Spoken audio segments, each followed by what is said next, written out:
কেউ বলে মেরা পিঠা, কেউ বলে ছান্না পিঠা, কেউ বলে দোল্লা পিঠা। হ্যালো এভরিওয়ান, আসসালামু আলাইকুম। কেমন আছেন সবাই? আশা করি ভালো আছেন। আজকে আমি আপনাদেরকে মেরা পিঠা বানিয়ে দেখাবো। আশা করি আপনাদের ভালো লাগবে। প্রথমে আমি এখানে হাঁড়িতে পানি দিয়ে দিচ্ছি 3 কাপ। আমি 3 কাপ পানি দিয়ে করব, আপনারা চাইলে কম বেশি করতে পারেন। তারপর এখানে আমি দিয়ে দিচ্ছি গুড়।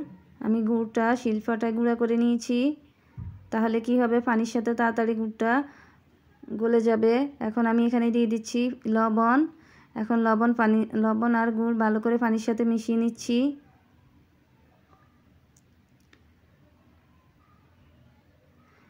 এখন মিশিয়ে নেওয়া শেষ। তারপর আমি এখন গুড়ের শিরাটা ফুটে আসা পর্যন্ত অপেক্ষা করব। তারপর আমি এখানে দিয়ে দিচ্ছি তেজপাতা। একটু ঘ্রাণ হওয়ার জন্য আমি তেজপাতা দিয়ে দিলাম। আবার একটু ভালো করে মিশিয়ে নিচ্ছি।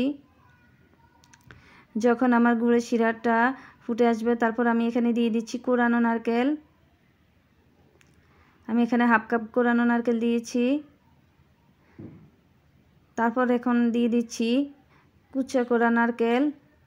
এই নারকেলটা দিলে পিঠাটা অনেক মজার হয়। আমি কোরানো নারকেল দিয়েছি, আবার নারকেলটা কুচা করেও নিয়েছি, তাহলে খেতে পিঠাটার স্বাদ দ্বিগুণ বেড়ে যায়। তারপর এখানে দিয়ে দিচ্ছি আমি 3 কাপ চালের গুঁড়া। চালের গুঁড়া দেওয়া শেষ। তারপর আমি এখন একটু মিশিয়ে নিচ্ছি ভালো করে, জাস্ট হালকাভাবে একটু মিশিয়ে নিব। তারপর আমি এখন ঢাকনা দিয়ে 5 মিনিট ঢেকে রেখে দিব। 5 মিনিট পর ফিরে আসলাম। এখন আমি আবারও একটু ভালো করে ডোটা মিশিয়ে নিচ্ছি।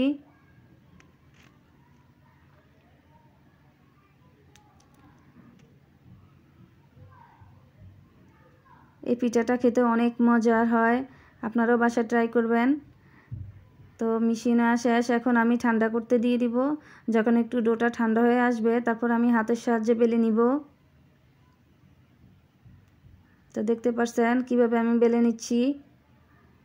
এখন আমি পিঠার শেপ দিব। আমি পিঠাটাকে মিডিয়াম শেপ দিব। আপনারা আপনাদের পছন্দ অনুযায়ী পিঠার শেপ দিয়ে দিবেন। হাতটাকে জাস্ট ঘুরালে আপনার পিঠাটা হয়ে যাবে। আসলে এখানে দেখার কিছুই নেই, তারপরও আপনারা দেখে নেন কিভাবে আমি পিঠাটা বানাচ্ছি।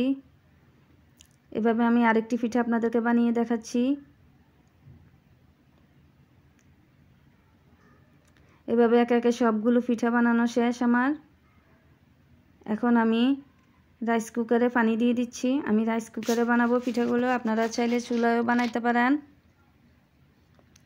তারপর আমি এখানে একটি নেট দিয়ে দিচ্ছি।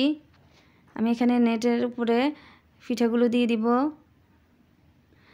তো পিঠা দেওয়া শেষ। এখন আমি ভালো করে ঢেকে রেখে দিব।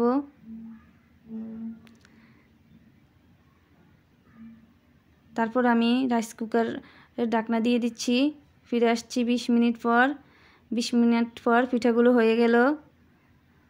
তো দেখেন খুবই সুন্দর দেখা যাচ্ছে পিঠাগুলো। এখন আমি নামিয়ে নিচ্ছি, পরিবেশন করে দেখালাম। আসলে এই পিঠাগুলো ঠান্ডা অবস্থা খুবই ভালো লাগে। আমি সব সময় ঠান্ডা অবস্থা খেয়ে থাকি, আমার কাছে খুবই ভালো লাগে। তো পিঠাগুলো কেমন হয়েছে আপনারা কমেন্ট করে জানাবেন। সবাই ভালো থাকবেন। আল্লাহ হাফেজ।